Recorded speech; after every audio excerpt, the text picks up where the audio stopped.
Hey, I'm at the All Guitar Network, and my name is Chance Peña. Okay, awesome, Chance. Thanks for coming down today. Appreciate you taking the time. I have some questions for you, so let's just dive right in. Yeah. So, when did you write your first song? My first song, man, it's probably 11.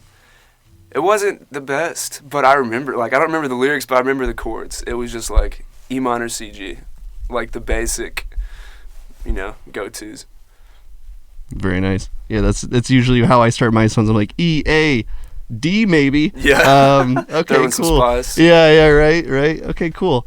So what influenced you to start writing, and what was the driving force behind, just songwriting for you? Man, for me, so I always grew up around music, whether it be my parents weren't very musical, but my great-grandma she was in a bluegrass band back in the 60s and 70s, so she always played all kinds of instruments, bass, guitar, banjo, mandolin, everything. So that was always kind of in the family, but it wasn't necessarily prevalent. Music wasn't all around, but when I was around it, it just I felt something, and I always felt drawn to that. And also, my parents had a ministry back when I was younger, and it was just 24-hour worship. Grew up in a Christian background, and that really impacted me. Because you're around music for 12 plus hours at a time when you're 8 years old. That sticks with you. That's not something you're gonna shake. So I attribute that to lighting that fire in me, and that fire is still lit today. That's awesome. So do you think bluegrass are you still a fan of that type of music? Absolutely. Awesome. Absolutely, man. Awesome. And so where are you originally from? Where is it? It's Texas, right? Yeah, originally from Tyler, Texas. Small town. Smallish. Feels a lot smaller than it actually is. It's about 100,000 people. But I love it, man. Good people. Not a whole lot to do, though. We got 2 malls, a couple movie theaters, putt-putt. But other than that, man, it's nice. It's a good place to grow up. But L.A., I always had my sights set on L.A. because I knew I wanted to do music, and I knew L.A. was the place to make it happen. Yeah, there's definitely a lot of record companies out here. Yeah. What would you define as your first success as a songwriter? Man, my first success as a songwriter, I would say the first time I was I guess I can do this. It was man, I think I was 17. I just started working loosely with this publishing company called Secret Road out here, and I got a song that I wrote with some friends on a TV show called Nashville. I remember I just pulled up to, it was one of my brother's sophomore year football games in high school, and I got an email, and I was like, oh my God. That was the first time where I was like, okay, this could be something for me, in the world of songwriting. Yeah. No, that's super exciting. Did you have any mentors around that time, or anybody that sort of gave you advice to sort of, Man, dude, I had a mentor when I was younger. Probably when I was 11 or 12, around the time I started writing, when I wrote that first song with the ECG, it was a guy named Matt McGill, and he really poured into me, and that was the first time I was around a studio and the whole production process and the songwriting process, because before I met him, it was just me in my bedroom, messing around, doing things that I thought sounded good. But I worked with him for about maybe 2 or 3 years, and then kind of went our separate ways. But after that, you come into contact with people that pour into you. But I've not had a steady mentor in a while. But I'm very thankful for everyone who's crossed my path, because without the people that have helped me, I wouldn't be doing what I'm doing, man. So you think the people that mentored you, do you think they sort of gave you, taught you how to do more of the studio side, more of the sort of behind the board type of thing? Or what specifically do you feel like you learned from these mentors? Man, dude, I'd say a lot production. A buddy of mine named Steven Schmolt, he was my first co-write ever. I think I was 16 or 17. First time I've ever written a song with anybody in a professional setting, outside of just messing around with some friends at home. And he is an insanely talented producer. And I remember just the first time being in a room with him, just watching how fast he would, play an instrument, lay something down real quick, or just mixing and stuff. That captivated me, because my eyes were never open to that world. And he was the first one, and really the only one, to be okay, let me teach you this. Let me show you how to do this. And if it weren't for him, I wouldn't, I produce now, I produce on my own stuff, and for other folks, I would not be doing any of that if it weren't for him. That's awesome. Yeah, the production side to me is very scary. I'm still trying to get into that. I'm oh my gosh, dude, because it's so much, man. Yeah, there's a lot to this board, and I'm it's an ocean that you can easily drown in. Yeah, that's a good way to put it. But yeah, we'll get into more of like collaborating with other artists in a second. I guess first I want to ask you, who are some of your like songwriting heroes, and why are they your heroes? Man, the first one comes to mind are the Lumineers. I started listening to Lumineers when I was, I remember 13. My dad showed me. He was like, "Hey, my friend said you sound like them," because I was doing a lot of folky stuff growing up in East Texas. And he showed it to me. At first, I was like, my dad thinks it's cool, so it's not cool. But then I actually listened to him, and I was like, oh my God, like this speaks to me. And they have been my favorite band for the last 7 years. I've seen them several times in concert. I got a poster that I had of theirs when I was 13 on my wall right now. So they're definitely a heavy influence on me. And it's just like, one is the storytelling aspect that really draws me to them. And two, it's just the rawness and the freedom that I get from their music. It's just very like something that I can put myself in their own shoes, and I don't know, I find it easy to I guess get in their head a little bit, kind of feel like where they were at when they were writing these songs. And that's cool for me to do because I feel like that's how you broaden your perspectives, how you widen how you see the world. And another one would be Kid Cudi. I know those are like polar opposites, but his songwriting and even his production too, like there's just sounds that maybe something you hear at the beginning of the song that you never hear again, but it sticks out so much that you're like, okay, replaying that just so I can hear that. But the songwriting for him is just very like, it's very real. You can tell like he's been through it, and he talks about it in his songs, like, you know, down in the dumps and then coming out the other side. Like that's real. And I feel like sometimes songwriting can lack that. And when you have that real and raw, like real life story in a song, you can tell, you feel it. Totally feeling that. And the Lumineers actually recorded in a studio in Virginia where they recorded, I think, their first album. And the studio guy there, he said he played a little bit on the record, but mainly the Lumineers kind of came in and had all the parts perfectly like down, and they didn't really need any studio session help, which was pretty cool. Yeah, yes, they were like genuinely really talented. Oh, I believe it. Yeah. But going back to the Lumineers, you were speaking of like the songwriting process. What is your process? How do you write songs, lyrics, music?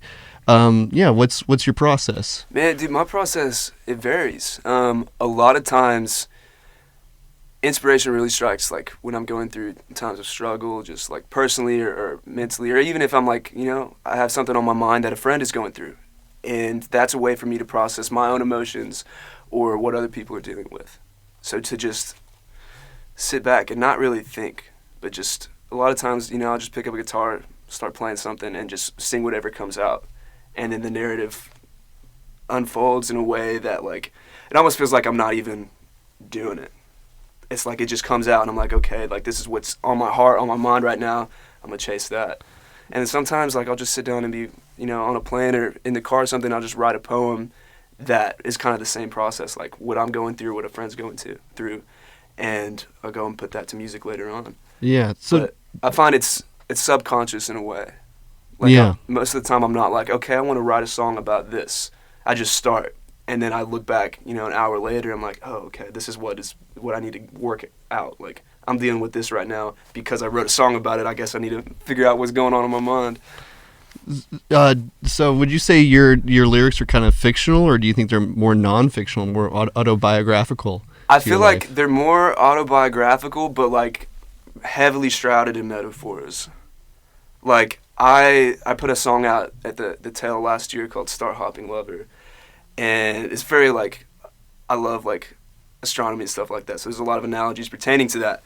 And Star Hopping Lover is like finding your group of people outside of where you are. And the sentiment behind that is like, there was a time where I was planning to move to LA from Texas, and it was like leaving things behind that you've outgrown. Like, you can stay in your comfort zone, and that's fine. Like, if you're comfortable, but you're not going to grow that way. Like, the only way to expand your comfort zone is to be uncomfortable, to go to new places, to leave behind things that may be holding you back or that you've outgrown. Like, it's not that season anymore. It had its place, and it had its time of growth for you, but now you got to move on.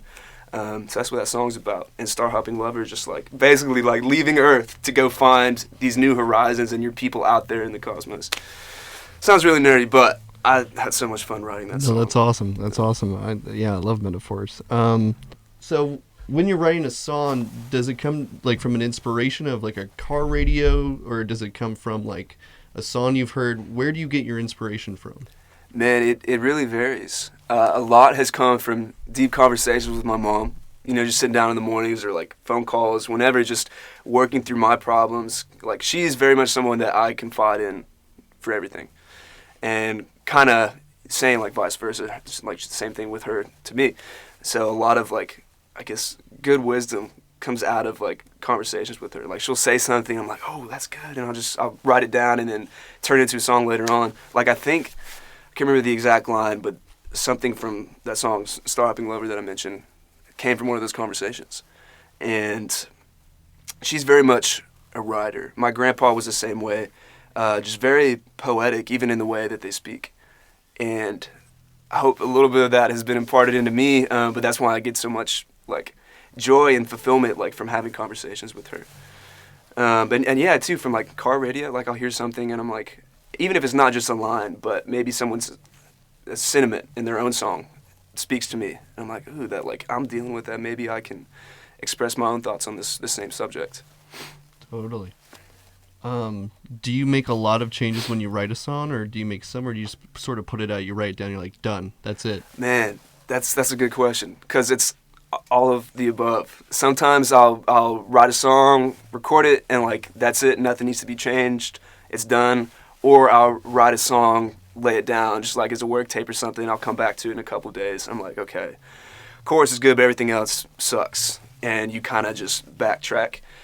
Because I think you can kind of tell. You can tell when a song is what it needs to be and nothing else needs to be added or taken away. And you can tell when a song is lacking something or has something that it doesn't need, and you need to work on it a little bit. And sometimes that's hard because you lay something down and you write it out or whatever, and you're like, okay, it's my baby, it's done. And sometimes you don't want to go back in and put in, 4, 5, 6, 7 more hours to like get it to be where it needs to be. But at the end of the day, if you got to do it for the song, you got to do it for the song. Yeah. And so, working with other artists, do you find that, do you make a lot of changes, when you do work with another artist, or do you think you're both sort of on the same page, just sort of lay it down really fast? Do you enjoy working, collaborating with other artists, or do you find, working with yourself is more satisfying? Man, for my own stuff, I really like being by myself. And I have a couple buddies that I know understand like where my head's at. Because I find it hard. I feel like as an artist and even as a producer, it's hard to really convey your vision sometimes. Like, you know what's in your head, but it's hard to put that into words to get somebody else to see what's going on in your head. So for my own stuff, I like to be in my own studio, just left to my thoughts and my own biases and see what comes out. And then going back to like the other thing, if something needs to be changed, maybe I'll send it to a buddy who's in the same world, and they're like, oh, you could add this, or maybe this doesn't need to be there, you can change that. But when I'm writing with other people, with buddies or other artists, like, it's the same thing, man. Like, it varies. Sometimes you lay it down and you're like, okay, this is it, we're done, like, we're ready to go. Or you put it down, you come back to it a couple of days later, and you're like, all right, let's put some more work in this, we're almost there. But it really varies about the song. Yeah, but do you enjoy collaborating with other artists? Oh, I love it, man, because it pulls out things in me that I don't even know are there, or makes me think things that I wouldn't have thought alone, and that's how you grow. Yeah. Well, that's cool. Which do you like more? I'm just going down this list of questions I have for you. Yeah. Which do you like more, writing for TV or film, or for artists? I feel like writing for TV and film, it's like an exercise of the mind, and you have like, I guess writing in general is an exercise of the mind, but it's like you can put yourself like in the headspace of a character or of like the world that the TV show or the movie is, and like almost become a character yourself when you're writing that song or singing these lyrics or playing these chords. But writing for other artists, it is kind of cool to like, say go through their catalog and like, oh, this type of artist does stuff like this. And it'd be cool to like get in their head and try to think what they would do. Or you could just write something that is completely you, and then get with this artist, be like, okay, what would you do to make this you?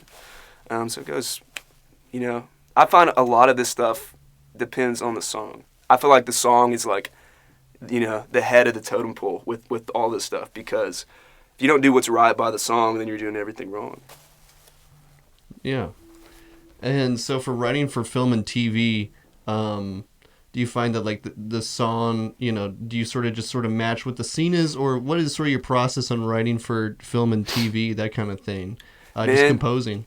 writing for film and TV, like sometimes, they'll send you a scene and they're like, okay, we need it to fit the mood of this. But sometimes they just like tell you what's going on, or they just tell you what the show is, and you're like, okay, you're left to your own minds and like, okay, how do I make this fit? And sometimes, like, if you can just put yourself in the shoes of the character of the show, like, submerge yourself in that world. It's like playing a role-playing game. Like, I don't know if anybody's ever played Skyrim, but it's like you submerge yourself. Hell yeah, yeah, you went like that. That's right. You submerge yourself in that world, and you like become one with it in a way. Yeah. And in that way, if you're in it, you don't have to think. Yeah, once you're immersed in the sort of universe, it all just sort of clicks together. Yeah. Yeah, and also the soundtrack on that game fits it very well. Yeah, man, it's so wild. But what do you do mostly now? Do you mostly write for film and television now, or are you trying to sort of establish yourself as more of a solo artist, trying to collaborate more? Where are you right now? Man, right now, most of what I've done is film and TV, and then on top of that, my own stuff. And then I've really recently, probably the tail of last year, started to get into the world of writing for other artists, and I've had some cool stuff happen there. And like, I would love to see that side of like my songwriting mind grow, because it's very different than writing for yourself or for TV or film. But yeah, I'd say right now, like, most of what I've done that's out in the world right now is for TV and film, and then my own personal stuff. When you write for TV and film, what do you think is sort of like a key, I guess, success definer? Like, when do you feel satisfied or fulfilled once you've written for, a film and TV show? Like getting a placement, or like the process of it? Just like when do you feel like you're completely fulfilled? Like, either just like with a song, or do you find more success in, like, for example, like a Netflix show, or would you find more success in like more of an independent film? Where do you sort of see success in, as far as like making music for film and TV? Where do you define the success? Dude, that's a great question, because I feel like that's going to be a different answer from anybody you ask that to. You could look at it depends on what your angle is. You could look at it, success being if the song fits the scene so well that it just creates this synergy and it works. Like, your song does the show justice and the show does your song justice. Like, that's visual and like auditory arts coming together to like be one thing. And I think that's so cool. That's one way you can find success. Another way, which would be like, the general worldly way, would be like, the biggest show. Because, I mean, that's cool. Like, you get one of your own songs on like a big show like Grey's Anatomy or something like that, and you're like, wow, like, this many people are getting to hear what I put into the song. But even with that, it's not necessarily like the status of having a show or a song on a successful film or TV show, but like the amount of people that your words, your music, your message, and your heart is reaching. Because for me, I really love that. Like, I could not have anything else and just have that. Yeah, that's definitely reaching a lot of people. What would you define as your most successful song? I'll ask two questions. What do you think is your most successful song on film and TV? Ooh, last year I had a song of mine called Up, Up, and Away on this movie called 5 Feet Apart with Cole Sprouse. It's a really good movie, very heartfelt.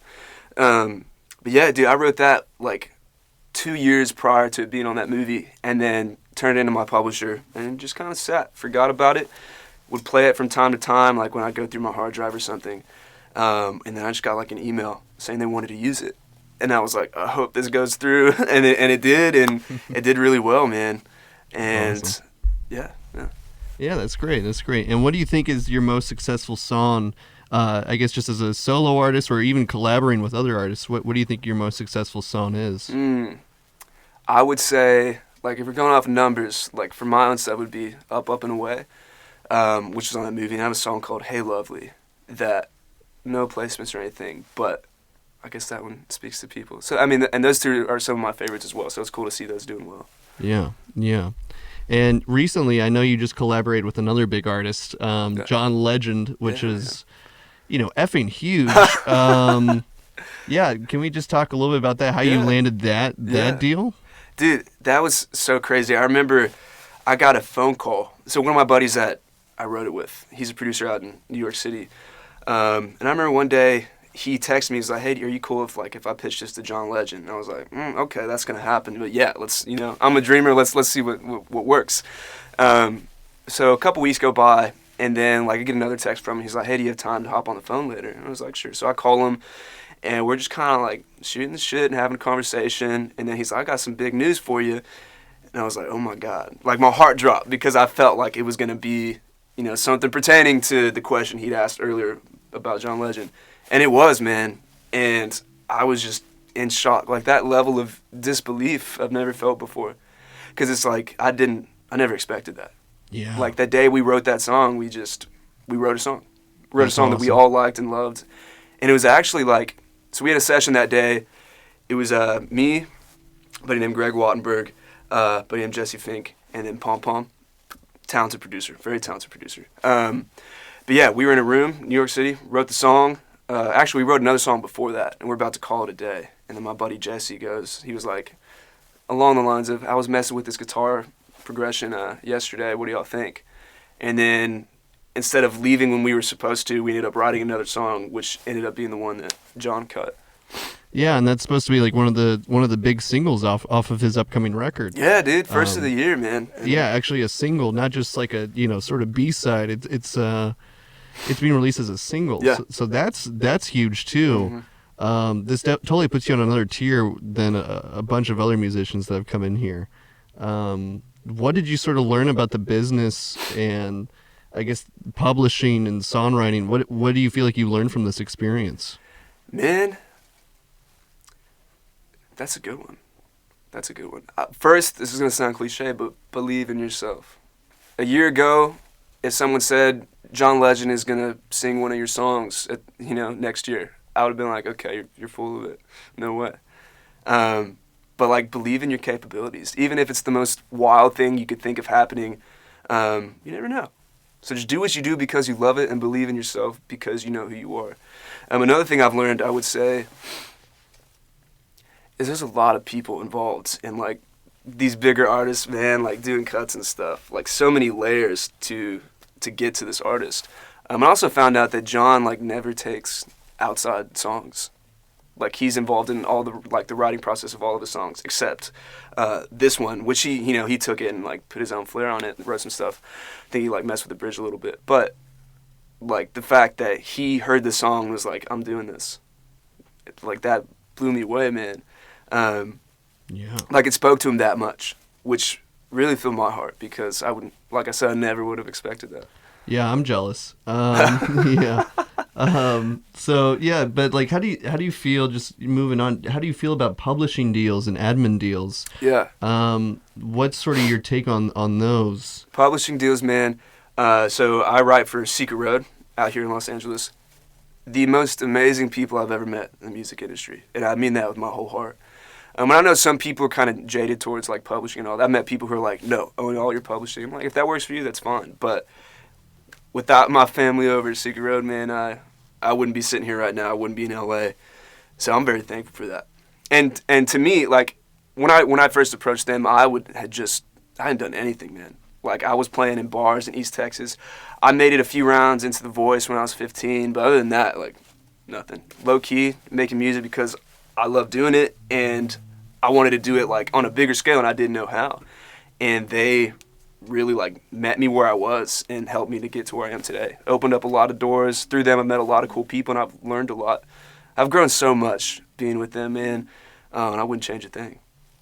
Yeah, so the ASCAP and the BMIC site, do you what's sort of your take on those two, just sort of as far as publishing goes? Have you ever had to give up your own publishing? Have you ever had to give up your own publishing for any reason or? Mm-mm.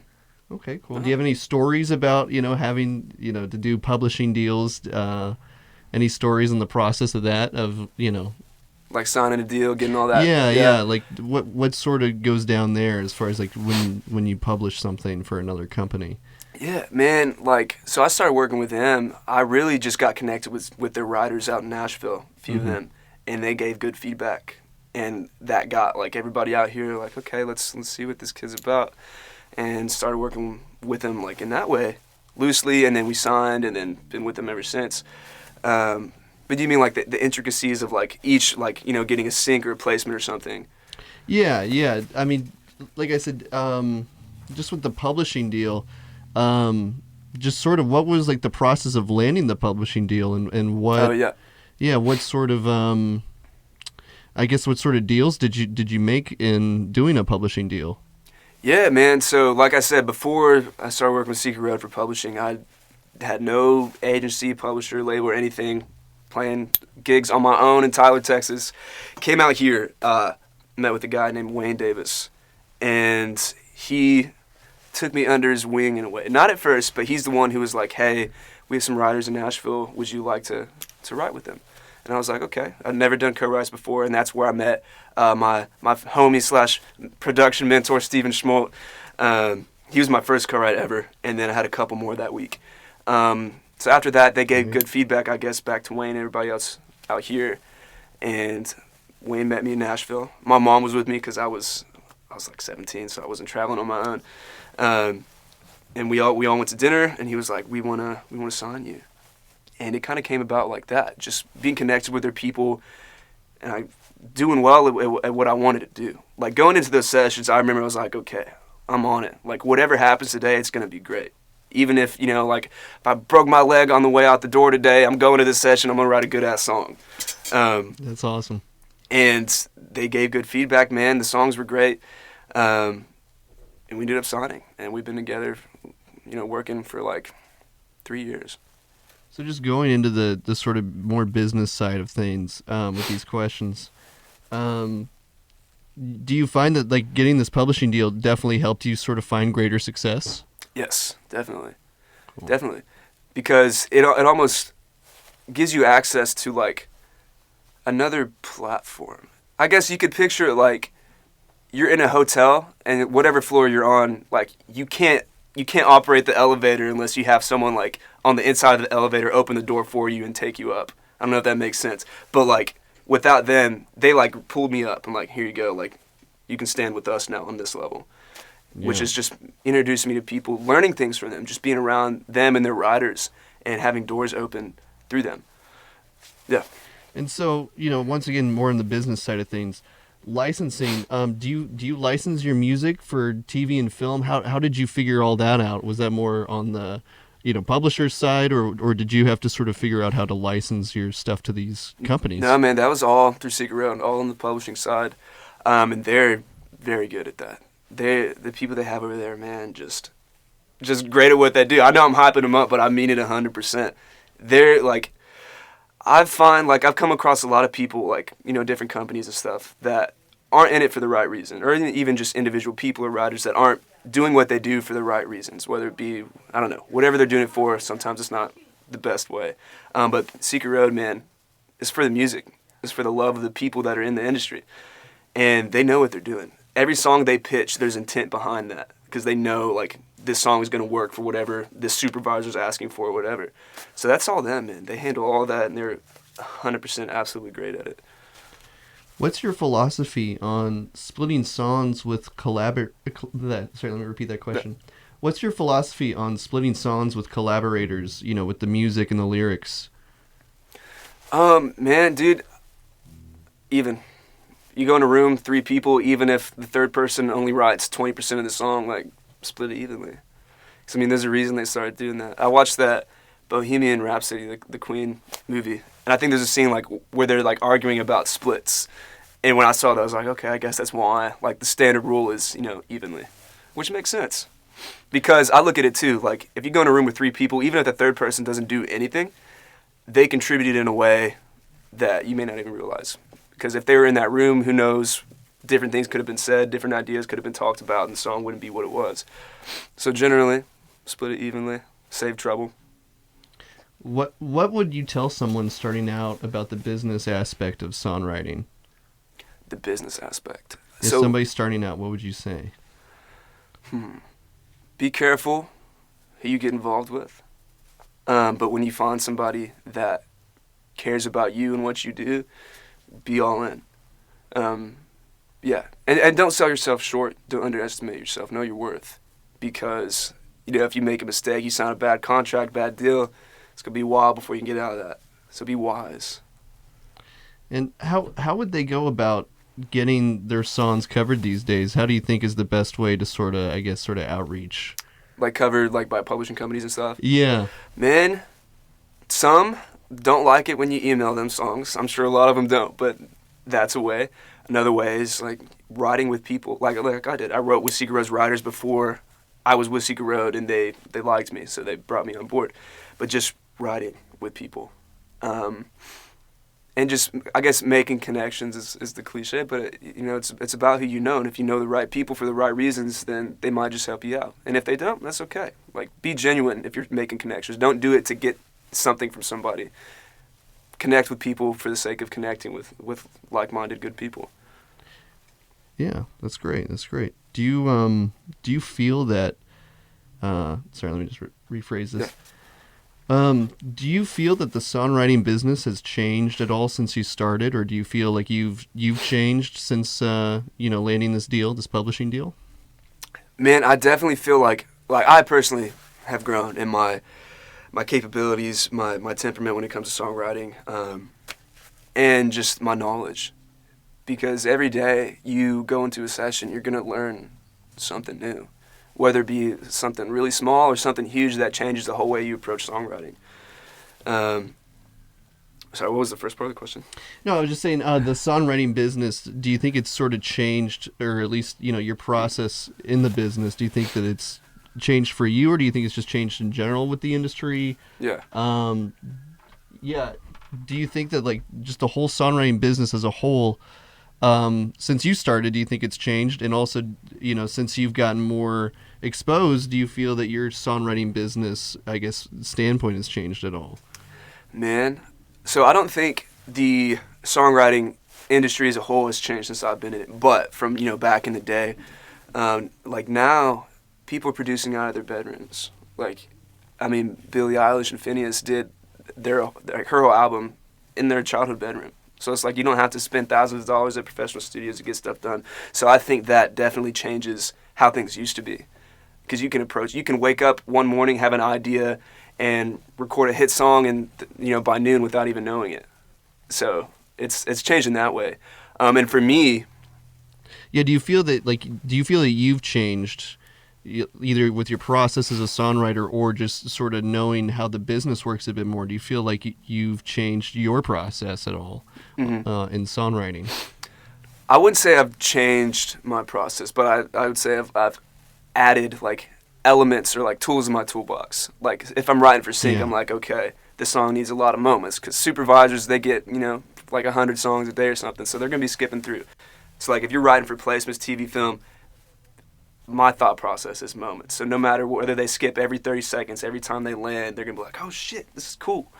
And if it's like my thought process for like writing my own stuff, I don't think that's changed, man. I think I've added, little pieces of knowledge that I've learned from co-writing with other people. But when I approach my own stuff, it's very much like, what am I feeling today? Where do I want this to go sonically? Yeah. What do I want this to sound like? And I try not to put limitations on that. Because for me, like, my artist music is me. Like, I'm doing it to process my emotions and my thoughts, or to just to express myself. So I don't limit it in the way that maybe I would writing for film or TV for another artist. Yeah. Okay. Well, if somebody were to approach you, and just a kid that's like barely able to pick up the guitar, or some kid that's just learned the E, G, C notes, where would you tell them to go next? Man, I would say keep doing exactly what you're doing and grow. Whatever you can to put yourself out there, get out of your comfort zone, work with people that are better than you, go into rooms where you're the worst one in there, because that's how you're going to get better. Don't be prideful. I feel like it's really easy, like, especially if you're on the come up and you think like you're making moves and you're doing well, know that you know nothing and that there's so much more to know. And I think if you keep your mindset like that, then you will grow. You'll look back in 10 years and you'll be like, damn, like, I walked a long way from where I started, and you won't even realize it. And, just a little bit more advice. What would you give, as far as advice, what would you give to someone who wants to start writing their own songs, somebody that's only been covering songs, what advice would you give to somebody that's like, how do I write a song? Yeah, man, that's a tough one because like there's so many ways to write a song, so many different processes and processes of thought and stuff too. I would say start if you've never written a song in your life, ever. I would start by just pouring out your heart on a page, on a voice memo on your phone, on your notes app. I don't know, but don't limit yourself yet. I think as you progress, as you get better, like you'll start to learn things like, you know, different phrasings, or maybe instead of this word, like this word is more like grammatically correct or grammatically incorrect, and it works. Like just little things like that. You'll learn like these little tools you can use. But starting out, just do it. Do what you do and do what you want to do. Whatever feels right, do it, and then grow from there. I think that's important what you just said, whatever feels right, because I think a lot of people, they try to articulate, you know, like the whole math behind the fretboard or something. It's like, no, whatever feels whatever good. You feel. Exactly. Yeah. So what's your dream come true as a songwriter? I mean, you've already landed this thing with John Legend, but yeah, what could be bigger than this? What's your dream come true if somebody were like, hey, you know, here's $1 million or whatever, you know, what's your dream come true? Yeah. Man, let's see. Obviously, like, I would love to have my music just be, like, in the ears of everybody. Not for my sake, but, like, if I can help anybody with my music, like, that's what I want. I think that'd be really cool. Also, like, on the other side of, like, the songwriting side, I would love to write a song with the Lumineers, just because they've impacted the way I perceive music and the way I write songs and produce so much over like the formative, 13 to 20, like that's where you're growing a lot, and they definitely sculpted me through their music. And Billie Eilish, that'd be so cool, just because she's doing something different, man, something cool. I'd love to see what that creative process is like and be in a room where that's going on. Yeah. And, you know, just sort of staying open to all these different avenues. You have a wide spectrum of music you like, I can tell. So that's great that you're willing to sort of expand and try new things. Mm-hmm. As far as effects go, I'm just going to sort of ask you, what's your pedal board look like? What's your rig? Man, dude, my pedal board is super simple, man. Don't judge me if you're judging me right now watching this, but I don't remember the freaking names or the brands of the pedals, man. But I got this pedal. It's got tremolo, it's got reverb, and then I have like a TC Helicon that I'll do vocals through. But so there's some guitar effects on there, just like a phaser and some other stuff like that. And then what else do I have? A distortion pedal. You gotta it's like have a Boss distortion pedal. That's it, man. Super simple. Yeah, that's great. And as far as like your acts go, what's your acts? What's your guitar acts? What are you gonna bring out to impress people? What did you bring out with John Legend? You know, what did you record that with? That whole thing. Man, we were at Greg's studio. It was just a telly. Oh, right on. Yeah. But my go-to, man, I have this Gretsch like semi-hollow body that I love, dude. And it's just, the strings are like old as hell, and it feels really right to me because like I do a lot of finger picking, but there's just a lot of different stuff you can do with the tones I can get from this guitar. And when I play, I like to be able to be a jack of all trades, so I'm not limited on stage or I don't have to swap out too much. So Gretsch, I'm a big fan. Cool. And I haven't really asked you. Do you try to perform live, or are you looking to be more of a studio kind of character with the guitar, or all the above? Dude, I this year I've really been like hitting performing hard, like getting a good set together, something that I enjoy. Before this year, it's really been like solo acoustic stuff. I'd have a couple buddies play with me from time to time, but now like get some more music ready to release, and I'm just like, it's time to get this thing going. So I love performing live, dude.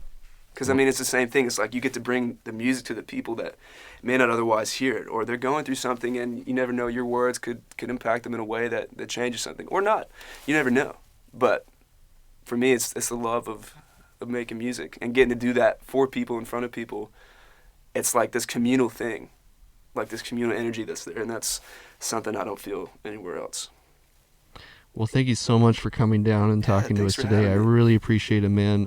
Looking forward to seeing you on the road. Looking forward to seeing your single come out with John Legend. Yeah. And, best of luck. I can't wait to, I'm sure I'm going to hear more about you. I mean, this is already a great success from the start. And, I just wish more success your way. Thank you for taking the time to talk to us. Yeah, dude, thanks for having me. This was fun.